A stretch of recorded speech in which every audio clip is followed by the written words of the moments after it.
Hey guys, my name is Jess and it is Friday, which means I'm here to get you all caught up on what's been happening in gaming this week. First up, there's been a little bit of drama over Overwatch's less than optimal refresh rate. A refresh rate, or tick rate, determines how often an online game updates the hosting server every second. Overwatch features a 20.8 refresh rate, where ideally you'd want to be at around 60 for a shooter. A low refresh rate can result in you taking damage while in cover, or having that crucial ability activate just a little too late.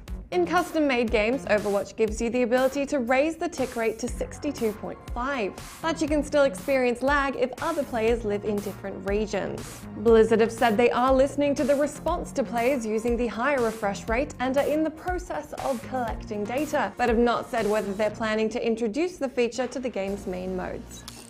Final Fantasy XV director Hajime Tabata has opened up about what he calls a Final Fantasy disease.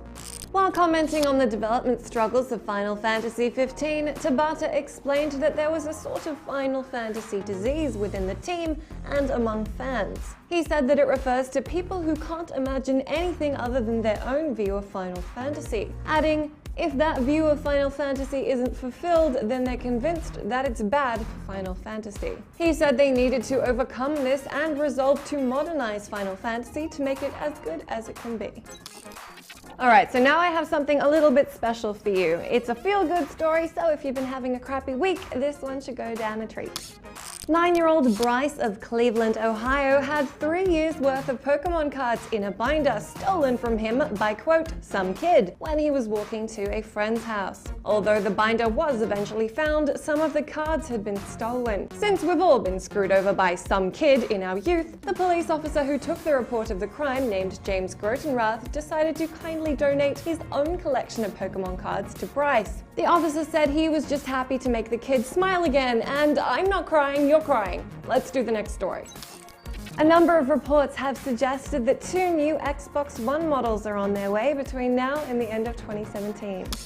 It's expected that an Xbox One Mini will hit shelves this year, which will be 40% smaller than the Xbox One and feature a 2TB hard drive. Then next year, it's been suggested that we'll be getting a new model of the Xbox One, codenamed Scorpio, which will have a more powerful GPU, be technically capable of supporting the Oculus Rift, and run at 6 teraflops, which is 4 times the power of the Xbox One, and almost 2 teraflops more than the upcoming PS4 Neo, if reports prove to be correct.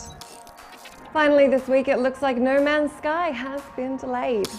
Kotaku have reported that multiple sources who work at GameSpot said they received marketing materials for No Man's Sky with the original June 21 release date. However, stores were then informed that the release date is no longer correct, and they should cover it up with a coming soon label. Neither Sony nor Hello Games have commented on the rumors, although since then TechRadar has said 2 independent sources also verified the delay. The extent of this delay, however, has not been disclosed. Let me know in the comments what you cared about this week and how you feel about the rumored No Man's Sky delay. This week on site, Lucy asks how Napoleon would have fared with orcs. I take a look at 6 of the coolest units you can control in Total War Warhammer, and we roll through the best Easter eggs you can find in Doom.